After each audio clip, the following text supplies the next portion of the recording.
Bulletin की शुरुआत करेंगे मध्य प्रदेश की सियासत से जुड़ी हुई बड़ी खबर के साथ। एमपी की सियासत में अंदरूनी खींचतान का दौर चल रहा है। पार्टी के अंदर से विरोध को लेकर दोनों दल देखे जा रहे हैं और सतर्क भी है। बीजेपी में बुंदेलखंड की सियासत में कलह की खबरें आ रही हैं, तो वहीं कांग्रेस में कुछ वरिष्ठ नेताओं के लामबंद होने की खबरें भी हैं। दोनों दलों में नाराजगी की खबरें अब दिल्ली तक पहुंच गई हैं। आने वाले दिनों में दिल्ली में बैठकों का दौर भी चलेगा और कांग्रेस की आज होने वाली बैठक फिलहाल टल गई है, तो शिकवा शिकायतों से बचने के लिए आलाकमान ने इस बैठक को टाल दिया है। तो बड़ी खबर मध्य प्रदेश की सियासत से जुड़ी हुई, आपको एक बार फिर से बता दें कि एमपी की सियासत में अंदरूनी खींचतान का दौर देखने को मिल रहा है। पार्टी के अंदर से उठ रहे विरोध को लेकर दोनों ही दल इस वक्त सतर्क नजर आ रहे हैं। बीजेपी में बुंदेलखंड की सियासत की बात करें तो कलह की खबरें आ रही है, तो वहीं कांग्रेस में भी कुछ वरिष्ठ नेताओं के लामबंद होने की चर्चा है। तो दोनों दलों में जो नाराजगी की खबरें हैं वो अब दिल्ली तक जा पहुंची और आने वाले दिनों की अगर बात की जाए तो दिल्ली में बैठकों का दौर भी देखने को मिलेगा। तो देखने वाली बात होगी कि दिल्ली में आने वाले दिनों में जब बैठकों का दौर चलेगा तो क्या कुछ संदेश निकल कर आएगा, क्या कुछ फैसला लिया जाएगा। और आज जो कांग्रेस की बैठक होने वाली थी वो फिलहाल टल गई है। इधर गृह मंत्री नरोत्तम मिश्रा का बयान आया है। दिल्ली में कांग्रेस की बैठक रद्द होने पर गृह मंत्री नरोत्तम मिश्रा बोले कि कांग्रेस में बैठकों के लिए तारीख पर तारीख बैठकें नहीं हो पा रही है। उन्होंने कहा कि कांग्रेस में 2 प्रकार के नेता है, जनप्रिय नेता और 10 जनपद प्रिय नेता। उन्होंने कहा कि जो जनप्रिय है उन्हें आगे बढ़ने नहीं दिया जाता और जो जनपद के प्रिय है वो कुछ कर नहीं पाते। क्या कुछ कहा है सुनवाते हैं। तारीख पर तारीख दरअसल है क्या कि कांग्रेस में 2 तरह के नेता है। एक जनप्रिय नेता है कुछ और कुछ 10 जनपद के प्रिय है। जनप्रिय नेताओं की वाट लगा रखी है। अब मध्य प्रदेश में अपन जीतू पटवारी जी को ले लें, अरुण यादव जी को ले लें, उन्हें कोई पूछ नहीं रहा है, हाशिए पर करने की कोशिश की जा रही। और 10 जनपद के प्रिय हैं उनको आगे बढ़ाते हैं। तो देखिए, गृह मंत्री नरोत्तम मिश्रा को आप सुन रहे थे। कांग्रेस में जो बैठक होने वाली थी वो टल गई है। इसको लेकर नरोत्तम मिश्रा ने बयान दिया और कहा कि कांग्रेस में 2 प्रकार के नेता है। देखिए, ये 2 प्रकार के नेता कौन है, इसमें उन्होंने जिक्र किया कि एक तो जनप्रिय नेता है और दूसरे नेता की अगर बात की जाए तो 10 जनपद प्रिय नेता है। उन्होंने कहा कि जनप्रिय बढ़ने नहीं दिया जाता और जो जनपद के प्रिय है वो कुछ कर नहीं पाते। तो देखिए, हाल फिलहाल में कांग्रेस की बैठक होने वाली थी। छत्तीसगढ़ मध्य प्रदेश से कांग्रेस के जो दिग्गज है वो इसमें शामिल होने वाले थे, लेकिन हाल फिलहाल में इस बैठक को टाल दिया गया, जिसके बाद गृह मंत्री नरोत्तम मिश्रा का ये बयान आया है। तो देखिए, एक तरह से निशाना भी उन्होंने साधा है कि 2 तरह के नेता हैं, जनप्रिय और जनपद प्रिय। तो जनप्रिय जो है उन्हें आगे बढ़ने नहीं दिया जाता, वहीं जनपद के प्रिय को लेकर उन्होंने कहा कि ये ऐसे नेता है जो कुछ कर नहीं पाते।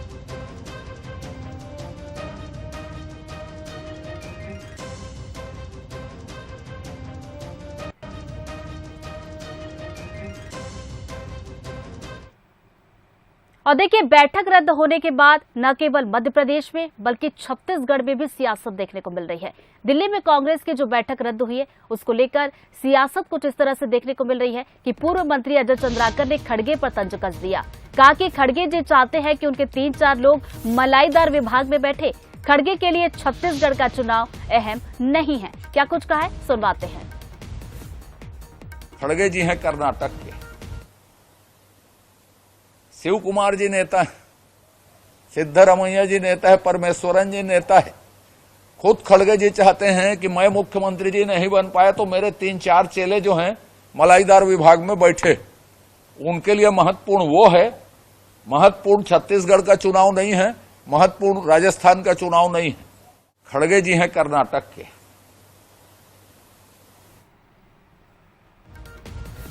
तो ये देखिए, पूर्व मंत्री अजय चंद्राकर को आप सुन रहे थे। बैठक रद्द होने को लेकर इन्होंने भी यहाँ पर तंज कसा है। और देखिए, बैठक रद्द हुई है, उसके बाद छत्तीसगढ़ में सियासत देखने को मिल रही है। तो चलिए, सियासत तो जारी है और इसी पर बातचीत करेंगे। भोपाल से हमारे साथ एग्जीक्यूटिव एडिटर मनोज जी जुड़ गए हैं, तो वही रायपुर से गौरव हमारे साथ जुड़ गए। सबसे पहले एग्जीक्यूटिव एडिटर मनोज जी का रुख करूंगी मैं।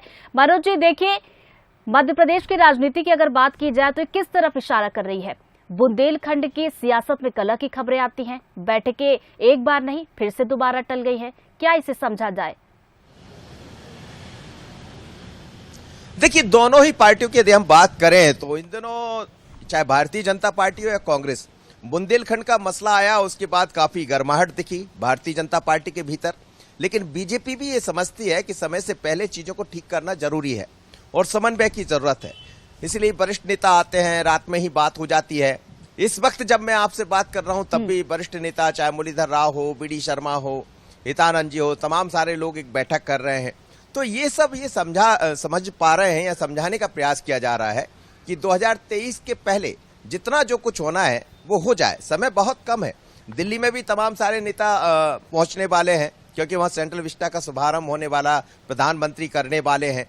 तो इस बीच में एक अलग तरह की रणनीति देखने को मिल गई। बीजेपी की तरफ से भी बात करें और कांग्रेस की तरफ से।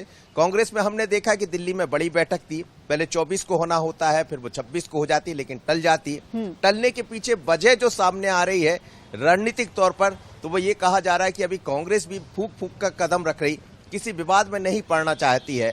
और यदि वहां जिस तरह की चर्चा थी, अरुण यादव पहुंच गए हैं, जीतू पटवारी पहुंच गए हैं, कमलनाथ पहुंचने वाले थे लेकिन बैठक कैंसिल हो गई, अब वो छिंदवाड़ा में 2 दिन रहने वाले हैं।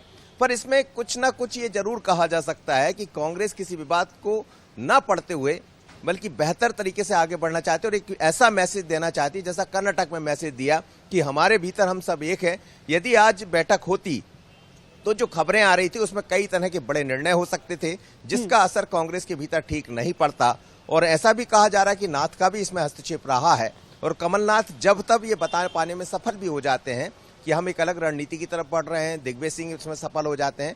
पर दोनों ही दलों को हम देखें तो इस समय डैमेज कंट्रोल किया जा रहा, समन्वय की तरफ बढ़ने की बात कही जा रही और ये बता रहा है कि फूंक फूंक कर कदम रखना है, चाहे बीजेपी या कांग्रेस। कांग्रेस ने बीजेपी से सीखा है और कुछ चीजें बीजेपी कांग्रेस से सीख रही।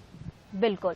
मनोज जी आप बने रहिए हमारे साथ, गौरव भी हमारे साथ बने हुए। गौरव देखिए, लगातार ये बैठकों का टल्ला, इसका क्या मतलब निकाला जाए? क्या अंदरूनी खींचतान चल रही है, कुछ गिले शिकवे हैं जो दूर नहीं हो पा रहे, इसकी वजह से क्या बैठक टल रही है?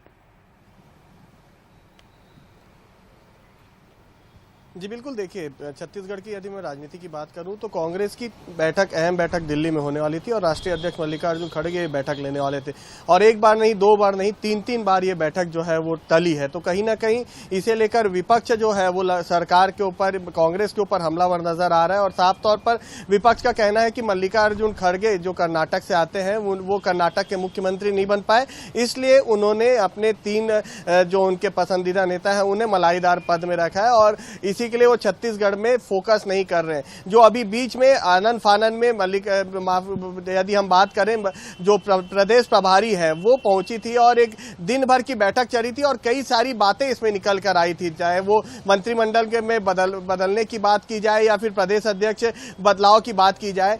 कई तरीके की बातें सुबह से लेकर शाम तक चली थी। जब कुमारी शैलजा पहुंची थी और आनन फानन में बैठकों का दौर जो चला था उस दौरान भी कई सारी चीजें निकली थी, मुख्यमंत्री बदलने तक की बात हो गई थी। तो कहीं ना कहीं इन सभी मुद्दों पर भी चर्चा संभवतः मल्लिकार्जुन खड़गे के साथ छत्तीसगढ़ के जो थे उसमें चढ़ने की बात रही होगी, लेकिन बात जो बैठक है वो लगातार टलती जा रही है। मुख्यमंत्री भूपेश बघेल आज से दिल्ली के दौरे पर है और दिल्ली के दौरे पर वो कई बड़े नेताओं से भी मुलाकात करेंगे, पार्टी के आला नेताओं के साथ भी मुलाकात करेंगे और पहले से ही उन्होंने खुद इसकी जानकारी दी थी कि दिल्ली में एक बैठक होने वाली है और बैठक में आगामी चुनाव को लेकर रणनीति बनाई जाएगी। तो कहीं ना कहीं बैठक को लेकर कई बड़े संशय जो है वो अभी भी नजर आ रहे हैं और जो टल रहे बैठक उसे लेकर विपक्ष लगातार हमलावर हो रहे हैं। जी जाहिर सी बात है कि बैठकें इस तरह से टलती रहेंगी तो विपक्ष को तो मौका मिलेगा ही बोलने का। अब देखने वाली बात होगी कि आखिर ये बैठक हो कब पाती है। नजर बनाए रखिएगा, आगे भी आपसे अपडेट लेंगे। आप दोनों का ही बहुत बहुत शुक्रिया हमसे जुड़ने के लिए और चर्चा के लिए।